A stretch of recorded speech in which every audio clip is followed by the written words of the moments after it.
Hello everyone, I hope all is well. Let's just take this opportunity just to go through the basics when it comes to IAS16, property, plant and equipment. I just want us to go through some of the basic stuff and check if we can be able to go through this particular information. Okay. Now, I've got a scenario here whereby we have acquired a land, and at a later stage that rent was evaluated. So I just want us to check everything around the evaluation, the acquisition, and things like that. As you can see here, I've got the company name by the name of Surplus Capital, and this company acquired a land. And as you can see here, the land has been acquired for 1 million rand on the 1st of March 2023. And our financial year here is the 28th of Feb 2024. So at the end of Feb, the land was revalued to 1,500,000, resulting in, let's say, in a revaluation surplus of 500,000. How do you define that? We just said 1.5 million less 1 million, which resulted in 500,000 rands revaluation surplus. The inclusion rate for capital gain tax is 80%, and the company tax rate is 28% currently. As you can see here, this raises question about the potential tax impact if the land is sold in the future. As you know, when you apply the IAS16, it's all about the PPE. And due to the tax implications, you can find that we've got the future tax, which needs to be, satisfied at the end of the day. That's why sometimes we've got the deferred tax liabilities, sometimes we've got the deferred tax assets. But depending on your current situation or depending on the asset that you're using, especially when the asset is of a capital nature, sometimes you can steal things which are of a revenue nature. So at the end of the day, those things will have an impact on the tax. So we need to make sure that we know how to deal with it. Now, I just created scenarios here because I realized that in most cases, students are unable to break down the information. I just said, okay, let me just use a different approach. Let's see how can we go when it comes to this. Okay, firstly, I just try to make it practical. So when I say I'm trying to make it practical, I'm referring to the fact that there are role players in this situation. And I say role players, in other words, in any business environment where we make decisions. So at the end of the day, there are people who are involved. For example, firstly, I do have a chief financial officer. So I just randomly chose the role players. You can have some different role players, but I just thought maybe this one would be relevant for this example. And then we've got accounting manager. You can use financial accounting, it doesn't matter. And then we have what we call the tax specialist or the tax practitioner, the one who's going to advise us more about the tax. And we have the external auditor. Obviously, we need someone who can independently verify or review our books because we just want to avoid the manipulations, want to avoid the errors. We want the financial statements at the end of the day to be fairly presented. And then we do have board members, that you can be part of the board, whereby at the end of the day you have your input when it comes to this particular information. Like I said, when it comes to the chief financial officers, obviously this one oversees the financial reporting process and ensure the compliance with IAS at the end of the day. And then you can see here we just said we've got the account managers or the financial accountants, and these ones they prepare journal entries. They explain the impact of revaluation, especially in this scenario, on the financial statements. So I think we cannot ignore these role players. And again, we've got this tax specialist, whereby they provide input, especially when it comes to tax. In this case, they're going to provide input when it comes to the capital gain tax. implications on the revaluation, because in this case, because I'm dealing with something of a capital nature, as you could see, I've got the inclusion rate there of 80%. So that's just going to advise us on the implications when it comes to the capital gain tax on the revaluation. And you've got the external auditors who are always going to talk about the challenges the decision on the decision made, and they ensure that they are in compliance with the accounting standards. Do you see? So again, we've got the board members who are going to represent the shareholders and question how these decisions affect the financial performance and equity. So again, the role players are very much important. Now, let's continue. Here, I just tried to come with this narrative, like I said, on the first meeting. So I just tried to talk about the role players. So the chief financial officer, like in a meeting, said, "Team, we have just acquired land in Victoria for 1 million cash. What are the accounting implications on this acquisition?" So obviously here you are going to apply the IAS16. So the acquisition of assets, you just have to apply the accounting principles so that you can be able to know how to account for this particular transaction. So obviously the accounts manager just say initially is explaining. Initially we recognize the land at its cost, of which, like from our past experience, we know that we acquired land. At the end of the day, a land is an asset, and an asset will increase on the debit side. And again, we paid cash, and if we paid cash, obviously, bank is going to decrease on the credit side. As you can see, this shows the acquisition. In future, we find that maybe the asset has been acquired on credit. It has been acquired as an exchange. So it will depend. So at the end of the day, it will change the account sheet depending on how we acquire. If we put it on credit, obviously we're going to have creditors control here, or maybe accounts payable here, but it depends. Now, it will remain at cost unless we decide to apply the revaluation. Remember, in most cases, when you are given a question, they usually show you or tell you how to account for this asset. So in most cases, they say we can use the cost model, and then sometimes they say revaluation. So, but it has been acquired at a cost. It means currently we are going to use, we are using the cost model.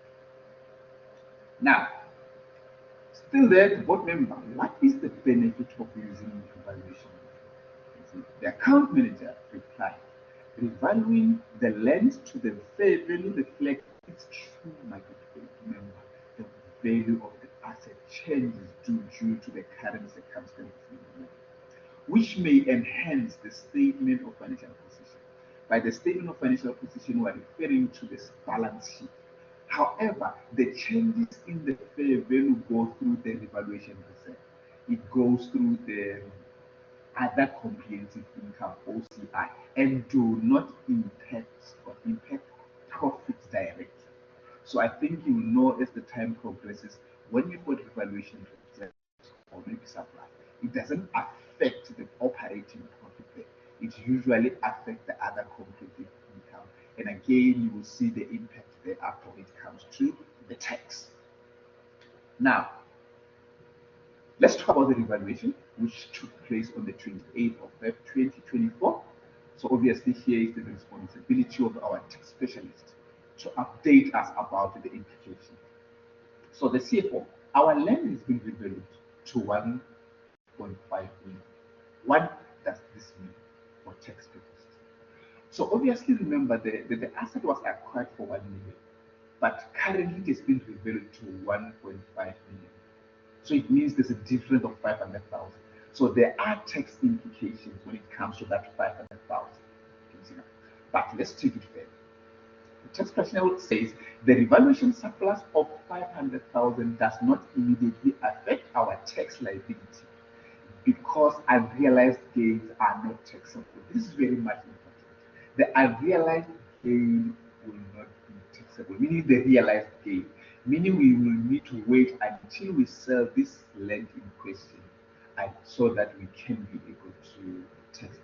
So if the land is sold in the future, the capital gain tax will apply. As we said, this asset is of a capital nature. So at the end of the day, we will have what we call the tax in the future. But we need to know how are we going to account for it currently. Okay. Now, the board member, can you calculate the potential tax liability if we sell the land? Let's see the response. Sure, the base cost of the capital gain tax is 1 million.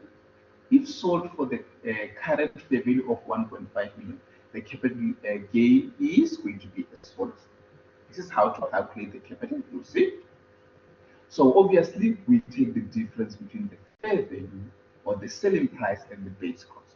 So you can see the current value is 1.5 million, and then we minus 1 million. So this is our the revaluation, okay, surplus. So that revaluation surplus, as we said, it should be included, like for tax calculations, the 80% is regarded as our inclusion rate. So the taxable portion of the capital gain, only the taxable portion is going to be 500,000 times 80%, meaning we're going to tax 400,000 only instead of what? Of 500. So you need to check that. So because the inclusion rate is 80%. Now we apply the tax as 28%. So 28% of 400,000 is going to be 112,000. Okay. So it means if we sell the land, the liability will be 112,000. So it is very much important for us to know this tax implication. Okay. Now, so if you want to account for this, obviously, so you need to make sure that, okay, this is going to be part of the tax expense. So it will increase the tax expense. But again, we do have what we call the deferred tax liability, the liability that is going to be paid in the future.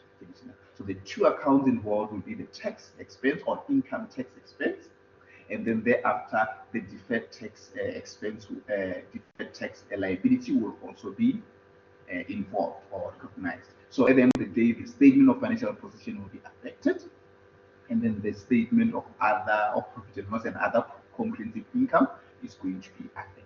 So again, remember, I'm just giving you the basic. So a question can incorporate some different questions, but as long as you know how to apply, it doesn't matter if this question or if this scenario is part of the question which integrated various questions, because they can have IAS16 at the same time, the IAS15, because when it comes to tax, there are different standards which can be part of that particular tax implication.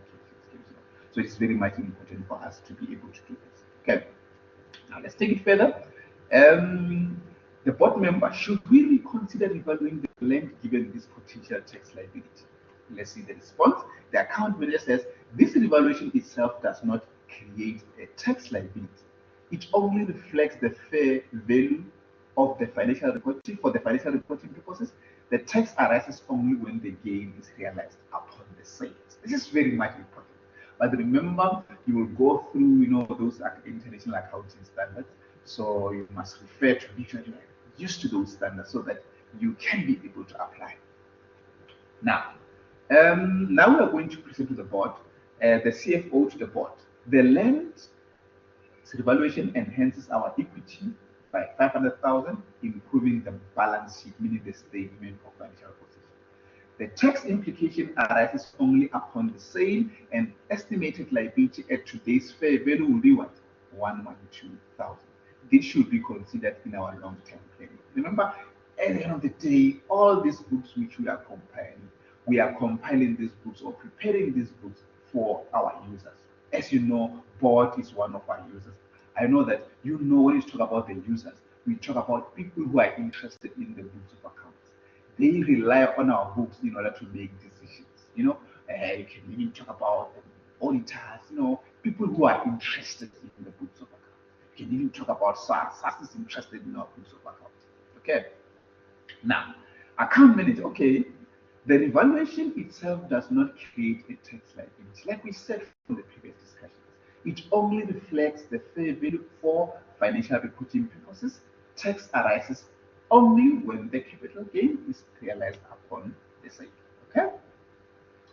Now, the external auditor, The revaluation complies with accounting standards with IAS16, but it's important to disclose the potential capital gain tax implications in the financial statement, notes to ensure transparency for stakeholders. Remember, these are the role players. These are part of the whole process. Each and everyone has got something to offer. So if we're in a meeting, especially whereby maybe we've got audits, no, we can have audit meetings, something like that. If you are part of that, so you need to have an input. You cannot just sit there in a meeting and don't say anything at the end of the day. Okay, it's very important to know your responsibilities. Yes, let's continue. The board member, could future tax rates or inclusion rates change this calculation? The tax specialist, yes, any changes in the tax legislation or rates could increase or decrease the capital gain tax liability. It is important to monitor this factor. So it's very much important to make this practical, and I hope this video made the difference. And then I think you understand and have a very, very good Christmas. Okay, thank you very much. And then